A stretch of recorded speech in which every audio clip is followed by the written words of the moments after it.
Have you ever noticed how some people seem to attract partners who treat them poorly over and over again?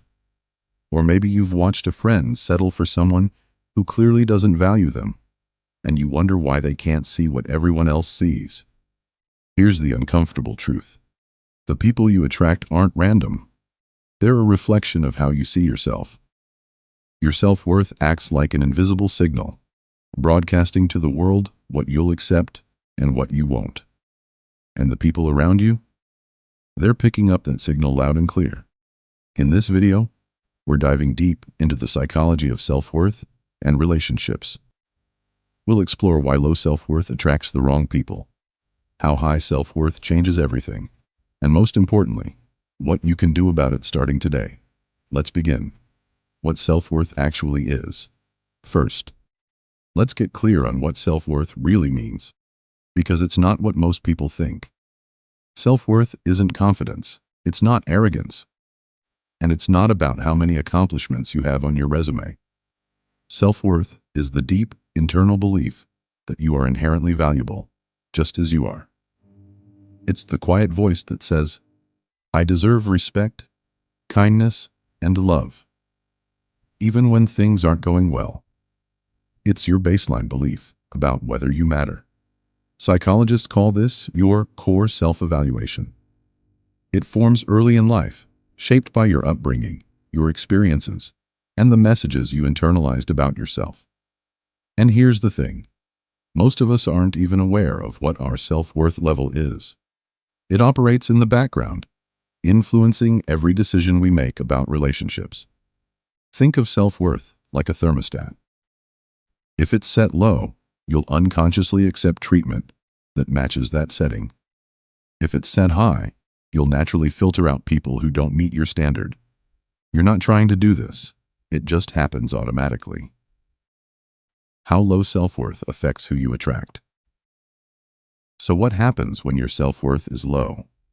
Let me tell you about Maya. She's smart, funny, and genuinely kind. But every relationship she's been in follows the same pattern. She meets someone who seems interested at first. Then slowly, they start pulling away.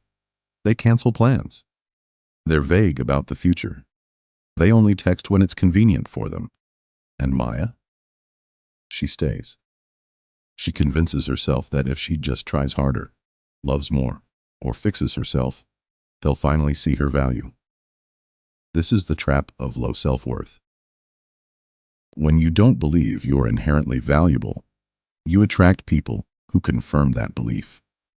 Psychologists call this confirmation bias.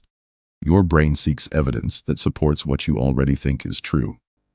If you believe you're not good enough, you'll unconsciously gravitate toward people who treat you like you're not good enough.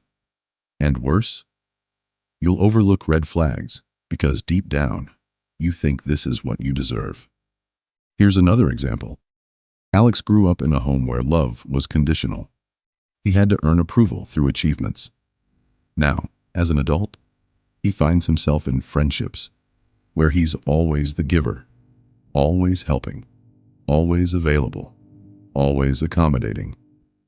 But when he needs support, his friends are nowhere to be found. Low self-worth doesn't just affect romantic relationships. It affects every connection you have.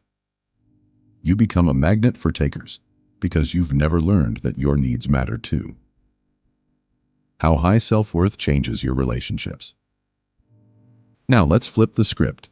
What happens when someone has healthy self-worth? Meet Jordan. She's been working on herself for the past year. Therapy, journaling, setting boundaries. She's not perfect, and she doesn't claim to be. But she's reached a point where she genuinely believes she deserves respect. When Jordan starts dating again, something shifts. The guys who used to get her attention, the ones who were hot and cold, emotionally unavailable, or just not that interested, she sees them clearly now, and she walks away. Not angrily, not dramatically. She just knows she's not interested in crumbs anymore. Instead, she notices the guy who's consistent, who asks thoughtful questions, who shows up when he says he will. At first, it feels almost boring, compared to the chaos she's used to. But she sticks with it, and slowly she realizes this is what healthy feels like. High self-worth doesn't mean you only attract perfect people. It means you're able to recognize and reject people who don't respect you. You stop making excuses for bad behavior. You stop twisting yourself into shapes to make someone like you. You become selective, not because you're picky, but because you know your worth. Red flags you might be ignoring. Let's talk about red flags, because people with low self-worth are experts at ignoring them. Here are some you might be missing. They only reach out when they need something.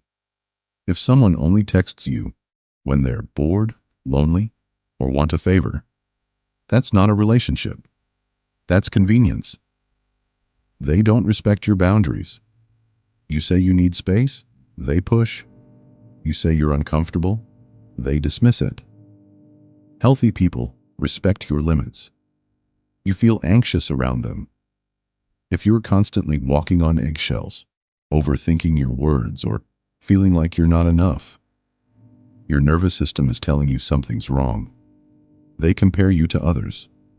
Whether it's an ex, a friend, or a random person, someone who truly values you won't make you feel like you're in competition. You're the only one making an effort. Relationships are reciprocal. If you're always initiating, always planning, always caring, and getting nothing back, you're not in a partnership. You're in a one-sided situation. Here's the hard truth. If you ignore these red flags, it's not because you didn't see them. It's because you didn't think you deserved better. Psychological principles involved. Let's break down the psychology behind all of this, because understanding the why helps you change the pattern. First, attachment theory. This comes from psychologist John Bowlby. Your early relationships, especially with caregivers, shape how you attach to people as an adult. If you had inconsistent care, you might have developed an anxious attachment style, constantly seeking validation. If you were neglected, you might have an avoidance style, pushing people away before they can hurt you. People with low self-worth often have insecure attachment styles, which makes them vulnerable to unhealthy dynamics. Second, self-esteem theory. Psychologist Nathaniel Branden said that self-esteem has two components: self-efficacy, believing you're capable, and self-respect, believing you're worthy. When one or both are low, you accept less because you don't trust that you can do better or that you deserve better. Third, reinforcement. This is basic behavioral psychology. When you tolerate poor treatment and the relationship continues, you're being conditioned to accept it. Your brain learns this is normal. This is what relationships are. Breaking this pattern requires conscious effort to rewire your expectations. Practical steps to build self-worth. So how do you actually build self-worth? It's not about affirmations or fake confidence. It's deeper work. Here are some real practical steps. 1. Identify your core beliefs. Write down what you truly believe about yourself. Are you lovable, worthy, enough? Be honest. These beliefs are running the show, and you can't change what you don't acknowledge. 2. Challenge the negative narratives. When you catch yourself thinking, "I'm not good enough," ask, where did I learn this? Is it actually true? Would I say this to someone I love? Start treating yourself with the compassion you'd give a friend. 3. Set and enforce boundaries. This is huge. Every time you say no to something that doesn't serve you, you're telling yourself, I matter. Start small. Say no to plans you don't want to make. Walk away from conversations that drain you. 4. Surround yourself with people who see your value. You become like the 5 people you spend the most time with. If your circle constantly criticizes you or takes you for granted, it's time to expand your circle. 5. Stop seeking external validation. Your worth isn't determined by likes, compliments, or whether someone texts you back. The more you look outward for proof that you matter, the more fragile your self-worth becomes. Ground it internally. 6. Therapy or coaching. Sometimes you need professional help to untangle deep-rooted beliefs. There's no shame in that. In fact, seeking help is one of the most self-respecting things you can do. 7. Celebrate small wins. Did you speak up for yourself today? Did you walk away from a situation that felt wrong? Acknowledge it. Self-worth is built through consistent actions that prove to yourself you're worth protecting. Here's what I want you to take away from this video. The people you attract are not random. They're responding to the energy you project about yourself. If you believe you're worthy of respect, kindness, and genuine love, you'll naturally filter for people who offer that. If you don't believe it yet, you'll keep accepting less, hoping that one day someone will finally prove you wrong. But here's the truth. No one can give you self-worth. Not a partner, not a friend, not even 1 million followers. It has to come from within. The good news: self-worth is a skill. It can be learned. It can be rebuilt. And the moment you start valuing yourself, everything shifts. The wrong people lose interest. The right people step forward. And you stop wondering why you kept attracting the same painful patterns. You are worthy, right now, exactly as you are. Not when you lose weight, not when you get the promotion, not when someone finally chooses you. Right now. So start living like it. Set the thermostat higher. Watch who shows up. If this video resonated with you, let me know in the comments. What's one boundary you're going to set this week? And if you want more psychology content that helps you understand yourself and build better relationships, subscribe and hit the notification bell. Thanks for watching. Take care of yourself. You're worth it.